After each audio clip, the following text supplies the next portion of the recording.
Moi, la formation ici en métallerie, elle dure 8 mois et demi. On a un programme à faire de A à Z pendant ces 8 mois et demi.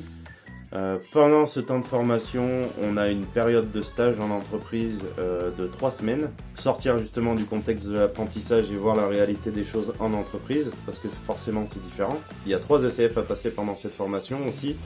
Donc ces ECF, c'est des évaluations en cours de formation qui sont obligatoires à valider pour pouvoir continuer le parcours correctement. C'est obligatoire pour pouvoir se présenter à l'examen de valider ces 3 étapes-là. Il y a un dossier professionnel à constituer aussi pendant tout le long de la formation. Ce dossier professionnel, ils s'en servent au moment de l'examen. C'est un support de discussion lors de l'entretien avec le jury.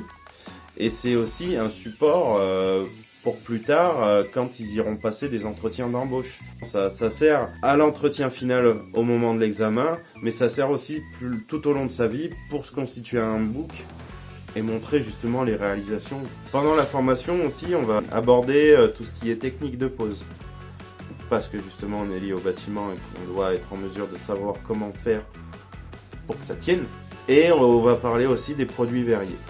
Parce que c'est quelque chose qui est en forte demande en ce moment, ne serait-ce que pour des garde-corps ou des verrières. Les garde-corps, bien souvent maintenant, on intègre du verre opaque, donc il faut savoir lequel prendre. Et les verrières, c'est pareil. Si on met une verrière à l'intérieur d'une maison ou à l'extérieur, les verres ne sont pas les mêmes. Nous, il faut qu'on soit en mesure de savoir quel verre prendre pour faire ces ouvrages-là. Donc ça, c'est 2 points qui sont aussi en plus de notre formation.